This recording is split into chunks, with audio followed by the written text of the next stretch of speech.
আসসালামু আলাইকুম। আপনারা যারা আমাদের ভালোবেসে আমাদের গল্পগুলো নিয়মিত শুনেন, আপনারা যদি আমাদের সাথে যোগাযোগ করতে চান তাহলে অবশ্যই আমাদের ফেসবুক পেজে যুক্ত থাকতে হবে। আমাদের ফেসবুক পেজের নাম হৃদয়ের কথা, যেটি পেয়ে যাবেন আমাদের ভিডিও ডিসক্রিপশন বক্সে। এছাড়াও আমরা বিভিন্ন সময় নতুন নতুন গল্পগুলো ফেসবুক পেজে আগে আপলোড করে থাকি, তাই এখনই ভিডিও ডিসক্রিপশন থেকে দ্রুত ফেসবুক পেজটিতে লাইক দিয়ে দিন। ধন্যবাদ সবাইকে। বিছানায় পড়ে বালিশে মুখ গুজে কান্না করতে লাগলো। অপরদিকে শেহরাজ সুমুর যাওয়ার পানে তাকিয়ে রইল। বিড়বিড়িয়ে বলল, sorry sweeter, I am very very sorry. তোমাকে কাঁদালাম, মাফ করে দাও আমাকে প্লিজ। তোমাকে যেদিন কাগজে কলমে সারা জীবনের জন্য আমার করে নিব, সেই দিন তোমার কান্না হাসি সব আমার নামে হবে। তুমি কাঁদবেও আমার জন্য, হাসবেও আমার জন্য। সমাজের নিয়ম না হলে শেহরাজ কোনো কাগজ কলমের পরোয়া করতো না, কিন্তু আজ তোমাকে এইভাবে না বললে যে তুমি এইভাবে সেজেই পুরো বাড়ি ঘুরে বেড়াতে। বাড়ি ভর্তি এখন অনেক ছেলেরা, কাল হলুদেও অনেক মানুষ আসবে, বিয়েতে আসবে। তখন যদি তুমি এইভাবে এত সেজে গুজে তাদের সামনে দিয়ে ঘুরো, তখন কেউ যদি তোমার দিকে নজর দেয়, ওইটা তো আমার সহ্য হবে না সুইটার। আমার জিনিসের দিকে কারো নজর তো আমি সহ্য করব না। আমি শেহরাজ খান যা চাই তাই পাই, আর যা পাই না তা আমি নিজ হাতে ধ্বংস করে দেই। তোমাকে যখন আমার মনে ধরছে তখন তো তোমাকে আমার লাগবেই। আমার জিনিসের দিকে কোনো শকুনের নজর আমি মেনে নিব না। এই ফুলের একটাই মৌমাছি, যদি অন্য কোনো মৌমাছির নজর পড়ে তখন তো আবার আমাকে তোমার জন্য। কথা শেষ করলো না শেহরাজ। মুখে বাঁকা হাসি নিয়ে ড্রেসিং টেবিলের সামনে গিয়ে ডার্ক সাইড পারফিউমটা হাতে তুলে নিয়ে দাঁড়িয়ে থাকলো। ঠোঁটে লেগে আছে তার বাঁকা হাসি। রুমের বাইরে থেকে সবটাই শুনলো আয়ুব। শেহরাজকে ডাকতে এসেছিল সে। কথাগুলো শুনে আর এক দণ্ডও দাঁড়ালো না সে। ছুটলো বন্ধু মহলে কথাগুলো লিক করতে। দৌড়ে এসে পৌঁছালো সব ফ্রেন্ডদের কাছে। আয়ুবকে এইভাবে দৌড়ে আসতে দেখে সকলে ওর কাছে ছুটে আসলো। রাহিন বলল, কিরে, এইভাবে ছুটছিস কেন? কুকুরে তাড়া করেছে নাকি তোকে? আয়ুব লম্বা একটা নিঃশ্বাস নিয়ে বলল, আরে জাম্পেশ, একটা খবর আছে, তোরা শুনলে কেউ বিশ্বাস করতে পারবি না। সাহিব বলল, ব্রো, বিশ্বাস যখন করতেই পারবো না তাইলে আর বলিস না। সারবাজ বলল, তুই না শেহরাজকে ডাকতে গিয়েছিলি? শেহরাজ কোথায়? ফাহিম বলল, আমি শিওর ও আবারও ওই নাজমিন নামের মেয়েটার সাথে ঝগড়া করে এসেছেন। আয়ুব ভ্রু কুঁচকে তাকালো ফাহিমের দিকে। রাগী স্বরে বলল, শালা, তোদের কি মনে হয় আমি শুধু ঝগড়াই করি? আর শোন, এই মেয়েটা আমার সাথে আগে আগে ঝগড়া করে, তারপর বাধ্য হয়ে আমিও করি। অমিত বলল। কি করিস তুই? বাধ্য হয়ে ঝগড়া, তাই তো? অমিতের কথা শুনে বন্ধু মহলে হাসির বন্যা বয়ে গেল। সকলের উদ্দেশ্যে রিয়াদ বলল, এই তোরা থাম তো। এই আয়ুব, তুই বল তো কি খবর এনেছিস? আয়ুব একটু দম নিয়ে সবটা খুলে বলল সবাইকে। আয়ুবের কথা শুনে সবাই কিং কর্তব্য বিমূঢ়। একে অপরের দিকে তাকিয়ে সকলে একসঙ্গে বলে উঠল, ইম্পসিবল। রাহিন বলল, ভাই, তোর কি শরবত খেয়ে নেশা হয়ে গেল? কিন্তু আমাদের বাড়িতে তো ওয়াইন এলাও না, তাহলে তোর শরবতে ওয়াইন মেশালো কে? কিসব বলছিস তুই? কেউ যেন আয়ুবের কথাটা বিশ্বাস করতে পারল না, তবে একেবারে অবিশ্বাসের খাতায়ও ফেলল না। সকলে ঠিক করলো সকলে মিলে নজর রাখবে দুজনের ওপর। রাহিন বলল, শোন সবাই, সুমোর উপর নজর রাখার জন্য সামিয়া আর সামিয়ার কাজিন নাজমিনের উপর দায়িত্ব দিলে কেমন হয়? ওরা দুজন আমাদের সুমোর সব আপডেট দিতে পারবে। আয়ুব বলল, না না, ওই ঝগড়াটে মেয়েটা সবাইকে বলে দিবি। রাহিন বলল, আরে বলবে না, আমি ওদের দুজনকে খুব ভালো করে চিনি। অমিত বলল, হ্যাঁ, আর সাময়িককে একটু বেশি ভালো করে চিনিস। রাহিনের কথায় সকলে রাজি হলো। আয়ুব, সারবাস, অমিত রাহিনের সাথে সামিয়াকে নিয়ে মজাও করলো। আয়ুব বলল, ওদের দুজনের ব্যবহারে যদি সত্যি সকলের মনে হয় ওরা একে অপরের প্রতি আপসেট, তাহলে ফুল বন্ধুমহল ওদের দুজনের পাশে থাকবো। আরবাজ বলল, হ্যাঁ, শেহরাজ ভাইয়া ফাইনালি কোনো মেয়েকে পছন্দ করলো। সারবাস আরবাজের মাথায় গাঁটটা মেরে বলল, পছন্দ করছে কিনা এখনো আমরা শিওর না। তুই ছোটর মতো থাক, নয়তো বাবাকে কল করে বলছি তোর একটা ব্যবস্থা করতে। আরবাজ ভাইয়ের দিকে তাকিয়ে বলল। আমি এখন আর ছোট নাই, দেখো না তোমাদের সাথে ঘুরি। সারবাজ ভাইয়ের দিকে তাকিয়ে বলল। আমাদের থেকে তো ছোট, তাই না? রিহান বলল। চল শেহরাজের কাছে যাই। সকলে মিলে চলে গেল শেহরাজকে ডাকতে। ঘড়িতে সময় রাত 10টা। পার্লার থেকে লোক আনা হয়েছে মেহেদি পরানোর জন্য। মায়েশা আগেই বলেছে পার্লারের লোক বাকি সবাইকে মেহেদি পরাবে, আর মায়েশা সুমুর থেকে মেহেদি পরবে। সুমু মেয়েটা যেমন রূপবতী মায়াবতী তেমন গুণবতী, নাচ গান আর্ট সব পারে সে, এবং যে কোনো জিনিস একবার দেখলে ওটাই বানিয়ে ফেলতে পারে। ও খুব ভালো মেহেদি পরাতে জানে, কিন্তু চারপাশে কোথাও সুমুকে দেখতে পেল না সে। মায়েশা বলল। এই সামিয়া, সুমু কই রে? ও আমাকে মেহেন্দি পরাবে না? যা গিয়ে ওকে ডেকে নিয়ে আয়। সামিয়া আর নাজমিন চলে গেল সুমুকে ডাকতে। রুমের দরজার সামনে এসে দরজায় নক করে ডাকতে লাগলো ওরা। সামিয়া বলল। এই আপু, তুই কি করছিস? দরজা দিয়ে দরজা খোল, বাইরে তোকে মাইশা আপু ডাকছে। ভেতর থেকে সুমু উত্তর দিল। নাজমিন বলল। মাথা কি অনেক ব্যথা করছে আপু? কাকিমণিকে ডাকি?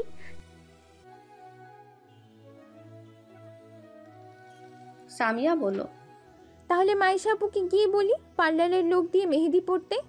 কথাটা বলেই চলে যাচ্ছিল ওরা। কথাটা শোনা মাত্রই বালিশ থেকে মুখ তুলে তাকালো সুমু। চোখের পানি মুছে উঠে বসলো সে।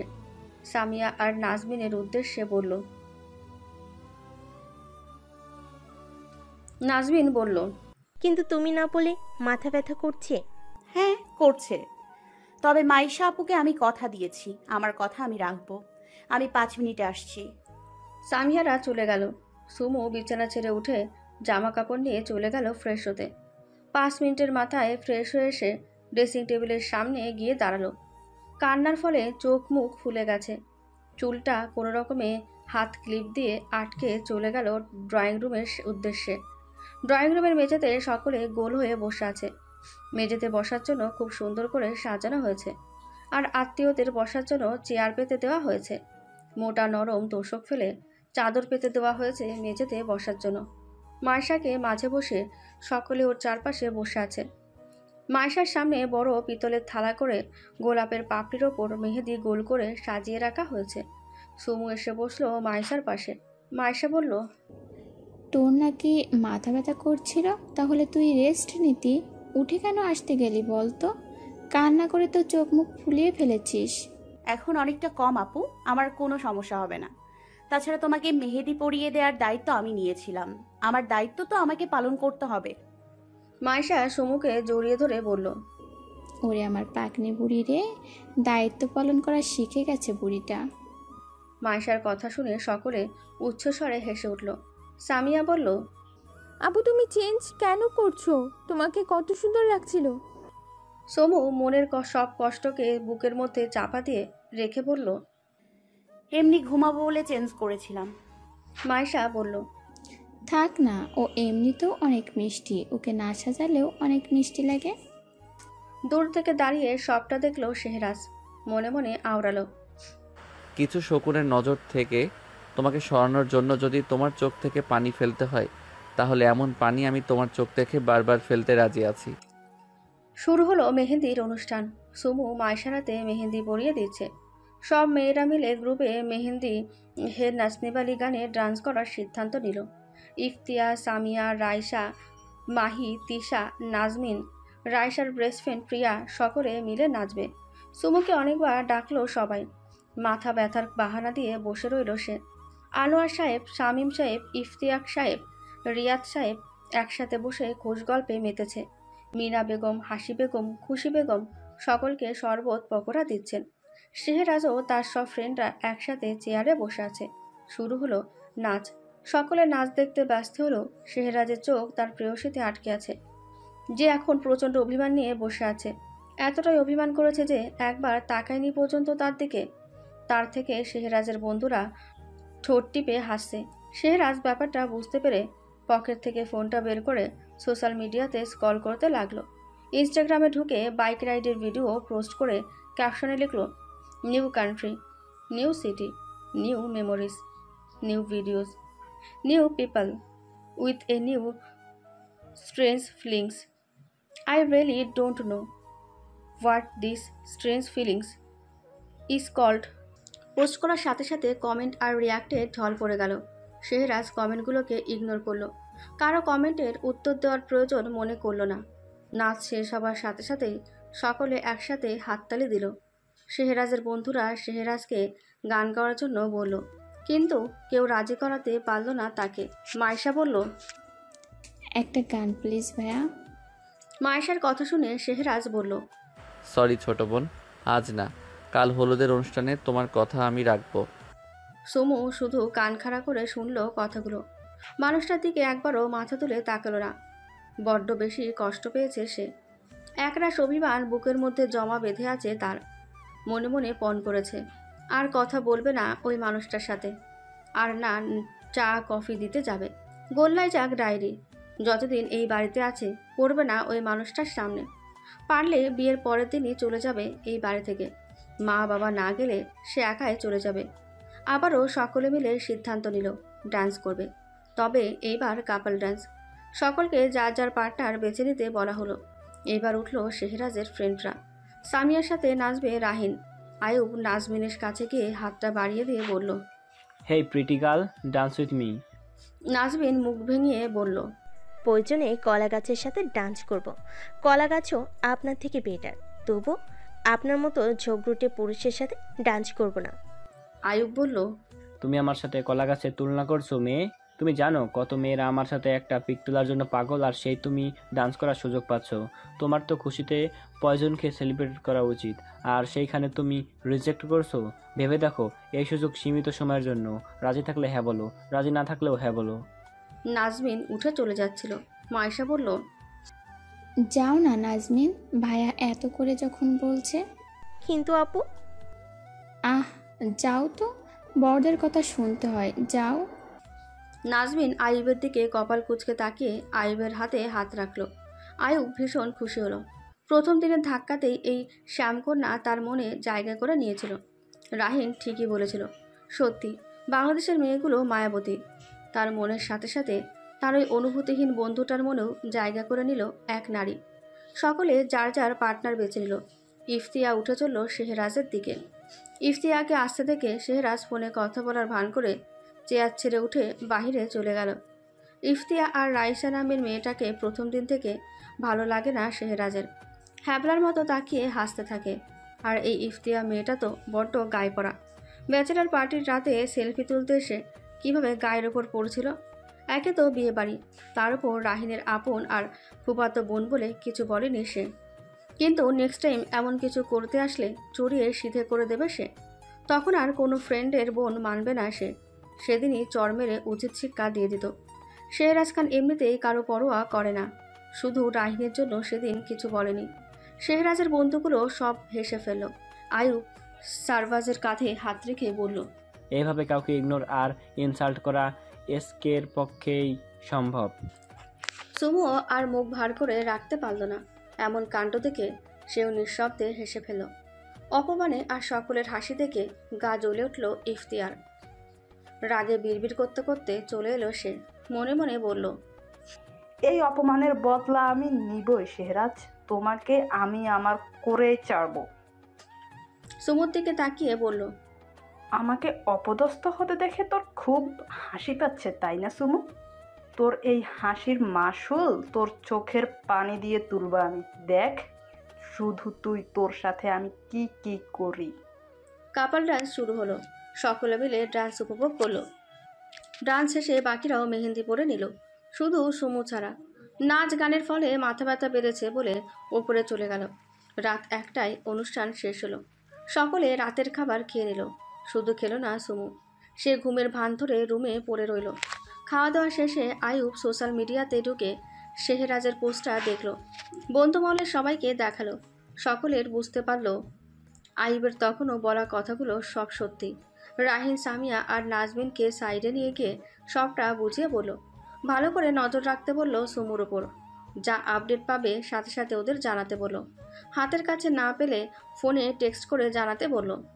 আর পই পই করে বলে দিল কেউ যাতে বুঝতে না পারে বিষয়টা। কাল থেকে ওদের মিশন প্রেম শুরু হবে।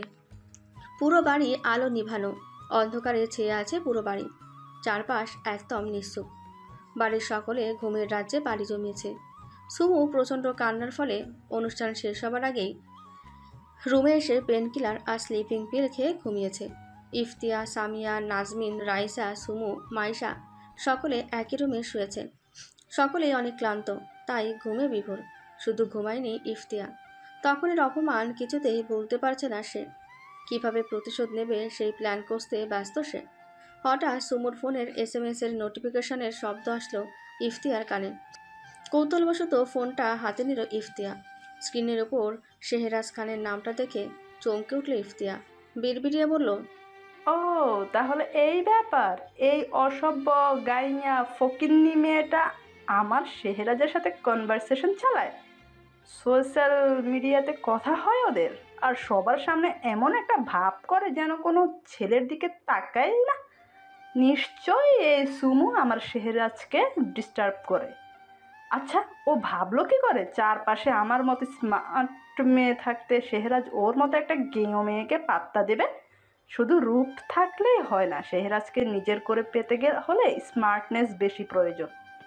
আর এই সুমুর না আছে কোনো স্মার্টনেস, না আছে কোনো ক্লাস, আমাকে জানতেই হবে। কথাটা বলেই ইফতিয়া আর এক সেকেন্ডও দেরি না করে সুমুর হাতের ফিঙ্গারপ্রিন্ট নিয়ে ফোনটা আনলক হলো। ইনস্টাগ্রামের ইনবক্সে ঢুকতেই মেসেজটা দেখতে পেল। 5 মিনিটের মধ্যে আমার রুমে এসো, কাজ আছে। ইফতিয়া পুরো কনভারসেশন পড়ল, কিন্তু তেমন কিছুই পেল না, শুধু চা কফি দিয়ে যাওয়ার টেক্সটটা ছাড়া। ইফতিয়া ফোনটা সুমুর পাশে রেখে মাথায় এক শয়তানি বুদ্ধি আটল। নিজের ফোনটা বালিশের নিচে রেখে রুমের দরজার সামনে আসলো। নিঃশব্দে দরজা খুলে বাইরে চলে গেল। পুরো রুম অন্ধকার হয়ে গেছে। আজ আর ডিম লাইট জ্বালায়নি শেহরাজ। ব্যালকনিতে রাখা চেয়ারের উপর বসে আছে সে। চাঁদের দিকে অপলকভাবে তাকিয়ে আছে সে। কি যেন একটা খুব মনোযোগ দিয়ে দেখছে সে। হঠাৎ চেয়ার ছেড়ে উঠে দাঁড়ালো। টেবিল থেকে ফোনটা হাতে নিয়ে ইনস্টাগ্রামে ঢুকলো সে। চেক করলো খুব প্রিয় কেউ তার দেওয়া টেক্সটটা সিন করেছে কিনা। কাঙ্ক্ষিত জিনিসটা দেখে আলতো হাসলো সে। ফোনটা পুনরায় একই জায়গায় রাখলো। রুমের দরজার দিক থেকে মুখ ঘুরিয়ে দু পকেটে হাত রেখে দাঁড়িয়ে রইল সে। অপেক্ষা করলো তার প্রেয়সীর। হঠাৎ দরজায় নক করার শব্দ ভেসে আসলো শেহরাজের কানে। ঠোঁটে হাসি ঝুলিয়ে মৃদু আওয়াজে বলল, কাম ইন। দরজা ঠেলে ভেতরে ঢুকলো মানুষটি। ভেতর থেকে দরজাটি লাগিয়ে দিয়ে ছুটতে গিয়ে পেছন থেকে জড়িয়ে ধরল শেহরাজকে। এমন অপ্রত্যাশিত ঘটনার জন্য মোটেও প্রস্তুত ছিল না শেহরাজ। মন মস্তিষ্ক দুইটাই বলছে এইটা তার সুইট হার্ট না, হতেই পারে না। নিজের বুকের উপর থেকে জাপটে ধরা দুই হাতকে টেনে সরিয়ে দিল। হাত ধরে জোরে টান দিয়ে নিজের সামনে দাঁড় করালো সেই অপ্রত্যাশিত মানুষটিকে।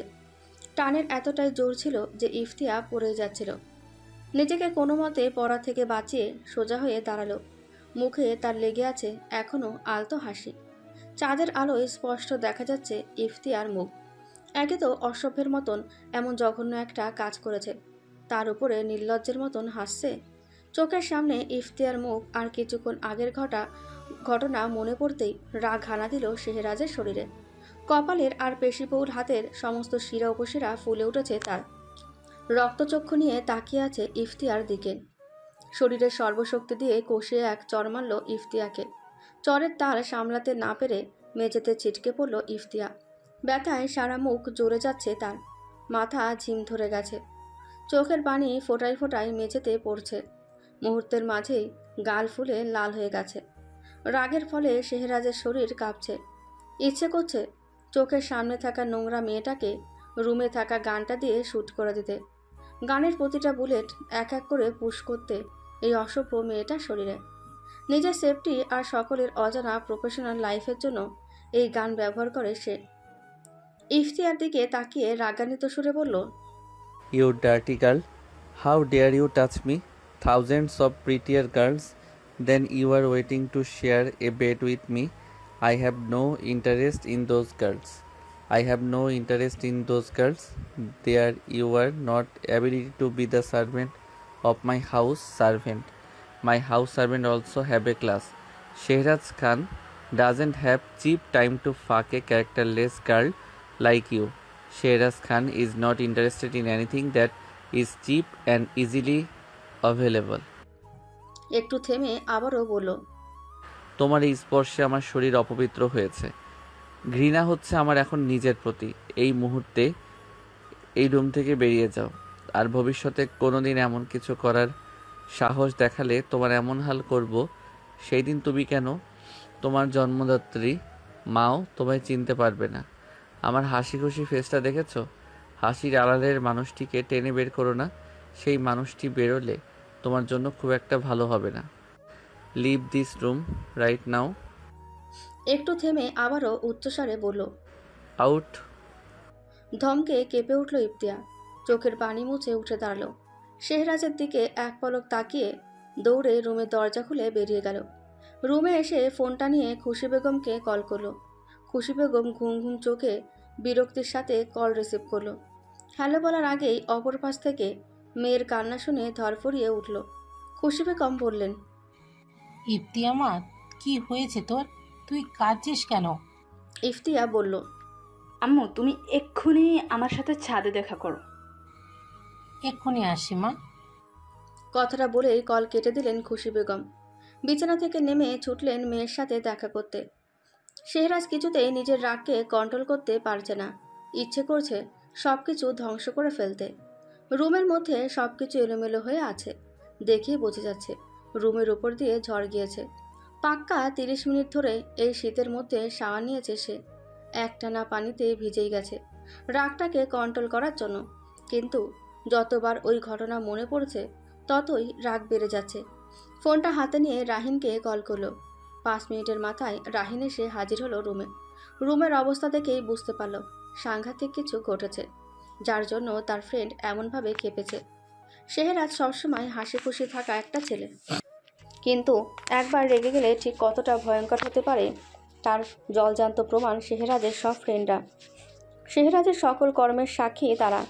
রাহিন একটা কথাই ভাবছে, না জানি কার দুনিয়া থেকে মন ভরে গেছে, তাই নিজের সর্বনাশ ডাকতে ঘুমন্ত সিংহকে জাগিয়ে তুলেছে। যেই করুক না কেন এই কাজটা, তার দুনিয়াতে মেয়াদ খুব কম। সকল ভাবনা থেকে বেরিয়ে রাহিন ফ্রেন্ড গ্রুপে কল করলো। মুহূর্তের মধ্যে সকলে এসে হাজির হলো। সকলের মনে একটাই প্রশ্ন, কি হয়েছে? কিন্তু কেউ মুখে কিছুই বলল না। সকলে জানে শেহরাজ এমনি এমনি নর্মাল কোনো ব্যাপারে এমন করার ছেলে না, তাও ফ্রেন্ডের বাসায় এসে। নিশ্চয়ই ব্যাপারটা গুরুতর। শেহরাজ বেডে স্টিল হয়ে মাথা ঝুঁকে বসে আছে। চুল দিয়ে টপ টপ করে পানি পড়ছে, যার ফলে মেঝেটা ভিজে গেছে। ওভাবে বসে থেকেই রাহিনের উদ্দেশ্যে বলল, রাহিন, তোদের গাড়ি বের কর, আমি বেরোবো। রাহিন বলল, কিন্তু এখন এত রাতে কোথায় যাবি তুই? রাহিনের প্রশ্নের কোনো উত্তর না দিয়ে রাগ দেখিয়ে বলল, বের করে দিলে দে, নয়তো রুম থেকে যা। অযথা প্রশ্ন করে আমাকে বিরক্ত করিস না, আমি গাড়ি ছাড়াই বের হব। শেহরাজের রাগ দেখে রাহিন আর কিছু বলল না। এই ছেলের কোনো বিশ্বাস নেই, যা খুশি করতে পারে। রাহিন চুপচাপ চলে গেল গাড়ি বের করতে। শেহরাজ বাকিদের উদ্দেশ্যে বলল, তোরা রুমটা গুছিয়ে রাখ। শেহরাজের আদেশ পাওয়ার সাথে সাথেই সকলে কাজে লেগে পড়ল। আয়ুব রাহিনকে টেক্সট দিয়ে বলল, ওকে একা ছাড়িস না, সাথে যাস। রাহিন গাড়ি বের করে শেহরাজকে টেক্সট করলো। টেক্সট পাওয়ার সাথে সাথে শেহরাজ ফোনটা হাতে নিয়ে বেরিয়ে গেল। আয়ুবও গেল পিছু পিছু। শেহরাজ কিছুতেই রাহিনকে সাথে নেবে না। রাহিন বলল, আজকে আমি তোকে কিছুতেই একা ছাড়বো না। এতক্ষণ আমরা তোর কথা শুনেছি, এবার তুই আমাদের কথা শুনবি। কথাটা বলেই ড্রাইভিং সিটে উঠে বসলো রাহিন। শেহরাজ বাধ্য হলো রাহিনকে সাথে নিতে। পাশের সিটে মাথা হেলিয়ে দিয়ে চোখ বন্ধ করে বসে রইল। আয়ুব রাহিনের উদ্দেশ্যে বলল, আমি সদর দরজার ভেতর থেকে লাগিয়ে দিচ্ছি, তোরা সাবধানে যা, আর ফিরে আসার সময় বাসার কাছে আসতেই টেক্সট করে জানাস। রাহি সম্মতি জানিয়ে গাড়ি স্টার্ট করলো। গাড়ি বেরিয়ে গেল মেন গেট দিয়ে। আয়ুব বাড়ির সদর দরজা লাগিয়ে দিয়ে চলে গেল শেহরাজের রুমে। সোডিয়ামের আলোতে পুরো ছাদ আলোকিত। ছাদের এক প্রান্তে দাঁড়িয়ে আছে মা মেয়ে। ইফতিয়া কাঁদতে কাঁদতে সবটা খুলে বলেছে নিজের মাকে। খুশি বেগম খবরটা শোনার পর থেকে চুপ করে আছে, কারো মুখেই রা নেই। খুশি বেগম বাসা থেকে গাড়ি বের হতে দেখেছিল, এতক্ষণে তিনি মুখ খুলল। মেয়ের মুখের দিকে তাকিয়ে চড়মারা জায়গায় হাত রাখলেন। ব্যথায় মৃদুস্বরে আ করে উঠল ইফতিয়া। খুশি বেগম মেয়ের মুখ থেকে হাত নামিয়ে বললেন, ওই কর্মের মাসুল দিতেই হবে শেহরাজ খানকে। আমি ওর লাইফ থেকে ওর সব থেকে কাছের জিনিস কেড়ে নিব। যতটুকু পানি ও ফেলেছে তোর চোখ থেকে, তার থেকে বেশি পানি ফেলাবো। আমি ওর প্রিয় মানুষকে কেড়ে নিয়ে ওর চোখ থেকে। আম্মু তুমি যা খুশি করো, কিন্তু ওই শেহরাজকে আমার চাই। ভাবি তুই জেনো কি বললি? শেহরাজ এত রাতে সুমুকে ওর ঘরে ডেকে পাঠিয়েছিল? হ্যাঁ। এর মানে তুই কি বুঝছিস ইমতিয়া? এত রাতে একটা বিবাহযোগ্য আনম্যারিড পুরুষ একটা মেয়েকে নিজের রুমে কেন ডাকে? কিন্তু আম্মু তুমি যা বলছো এটি কিভাবে সম্ভব? শেহরাজ কেন ওই গাইয়া মেয়েটার প্রতি অপসেট হবে? কি আছে ওর মধ্যে যা শেহরাজের মতো ছেলেকে কাবু করতে পারে? আছে সুমো তোদের থেকেও বেশি সুন্দর, আর সৌন্দর্যই বড় কথা নয়, ওর মধ্যে একটা অদ্ভুত মায়া আছে যেটা যে কোনো ছেলেকে কাবু করতে যথেষ্ট। মায়াবিনীও। ওর মতো মেয়ের পক্ষে সব সম্ভব। তুমি কিছু করো মা, যে করে হোক শেহরাজকে আমার চাই। তুই কোনো চিন্তা করিস না, সুমুকে সরিয়ে দিলেই সব সমস্যার সমাধান হয়ে যাবে। কিন্তু কিভাবে আম্মু? খুশি বেগম মুখে বাঁকা হাসি রেখে বললেন, বিয়ে দিয়ে। বিয়ে? কিন্তু কিভাবে ওর বিয়ে দিবে? আন্টি আঙ্কেল কি রাজি হবে? হবে, সব ব্যবস্থা আমি করব, মিনা ভাবিকে সাথে নিয়ে। তুই কোনো চিন্তা করিস না। কিন্তু মা আমি কেন তোমাকে হেল্প করবে? তুই কি জানিস না মিনা ভাবি তার দুই ননদের মেয়েদের পছন্দ করে না, সব থেকে বেশি অপছন্দ করে সুমুকে। আমার বড় ভাইয়ের সুমুর প্রতি এত ভালোবাসা পছন্দ করে না ভাবি। আর তুই তো জানিস শত্রু বন্ধু। ভাবি তোদের দুই বোনকেই পছন্দ করে, তবে এই কাজে ভাবি আমাকে হেল্প করবে আমি জানি। মা মেয়ে জঘন্য প্ল্যান করে ছাদ ত্যাগ করলেন। চারপাশটা শুনশান, পুরো রাস্তা জনমানবহীন। হিমশীতল হাওয়া বইছে। রাতের আকাশে হাজারো তারার মেলার মাঝে রূপার থালার মতন বড় একটা চাঁদ উঠেছে। চাঁদের আলোর সাথে সোডিয়ামের আলোয় চারপাশটা আলোকিত। শ্যাপলা বিলের জলের ওপর চাঁদের আলো পড়াতে সময়টা অনেক বেশি রোমাঞ্চকর লাগছে। এমন সুন্দর মুহূর্ত অনুভব করার মানসিকতাই নেই দুটি মানুষ। হাতে দুজনের দুটি রেড বুল ক্যানের বোতল। বাসা থেকে আসার সময় রাহিন নিয়ে এসেছিল, কিন্তু এখনও পর্যন্ত একটাও চুমুক বসায়নি দুজনে। কিছুক্ষণ আগে শেহরাজ বাসায় পরনে থাকা হুডি, টি শার্ট আর ট্রাউজার পরিয়েছে। তখনও রাহিন কিছু জিজ্ঞাসা করেনি শেহরাজকে, কিন্তু শেহরাজের নীরবতা সহ্য না করতে পেরে ওকে ফোর্স করে সবটা জেনেছে ওর থেকে। সবটা শোনার পর আর একটাও কথা বলেনি রাহিন। বুঝে গেছে ওগুলো পোড়ানোর কারণ। সে ভাবতেই পারছে না তার ফুফাতো বোন ইফতিয়া এমন কিছু করতে পারে। ছোট থেকে দেখেছে রাহিন মেয়েটাকে, কবে এতটা নিচে নেমে গেল এই মেয়ে ভেবেই পাচ্ছে না রাহিন। কিন্তু এটা খুব ভালো করেই বুঝতে পারছে শেহরাজ এত সহজে ইফতিয়াকে ছেড়ে দিবে না, যতই তখন ওয়ার্নিং দিক না কেন। এই কাজে চরম রিভেঞ্জ নেবে শেহরাজ। রাহিন বারণ করবে না শেহরাজকে কিছু করতে। ওই মেয়ে যা করেছে শুধু একটা চর কেন, আরও বেশি শাস্তি পাওয়া উচিত ওর। দুজনেই চুপচাপ শ্যাপলা বিলের শান্ত জলের দিকে তাকিয়ে আছে। এতক্ষণে নীরবতা ভেঙে রাহিন বলল, তুই কি সুমুকে পছন্দ করিস শেহরাজ? শেহরাজ বাঁকা হেসে বলল, আমি তো ভেবেছিলাম প্রশ্নটা তুই আরও আগে আমাকে করবি, এতটা লেট করবি প্রশ্নটা করতে, ওইটা ভাবিনি। রাহিন শেহরাজের দিকে তাকিয়ে বলল, বল না আজকে, আজ অন্তত বল। শেহরাজ রেড বুলের বোতলে একটা চুমুক দিল, কোনো অস্বস্তি ছাড়াই বলল, জানি না, শুধু জানি ওকে আমার লাগবে। চোখের মনের শান্তির জন্য ওকে আমার লাগবে, নিজেকে ভালো রাখার জন্য ওকে আমার লাগবে, বেঁচে থাকার জন্য ওকে আমার লাগবে। লাইফে প্রথম কোনো মেয়ে যে আমার আশেপাশে থাকলে আমি অস্বস্তি না শান্তি ফিল করি। ওকে দেখলে আমার মনের ভেতর ঝড় ওঠে। প্রথম কোনো মেয়ে যার শরীর আমাকে চুম্বকের মতো টানে, যার ঠোঁট আমার শরীরে আফিমের মতো নেশা ধরিয়ে দেয়। এই সভ্য পুরুষটাকে অসভ্য হতে বাধ্য করে। প্রথম কোনো মেয়ে যাকে এক পলক না দেখলে হৃদয় ব্যাকুল হয়, সারাদিন দেখতে ইচ্ছা করে, যার হাসি দেখলে মুগ্ধ হয়ে তাকিয়ে থাকি আমি, যার কান্না দেখে হৃদয় পুড়েছিল আমার। এই অনুভূতিগুলোকে যদি ভালোবাসা বলে তাহলে আমি ওকে পছন্দ না, ভালোবাসি।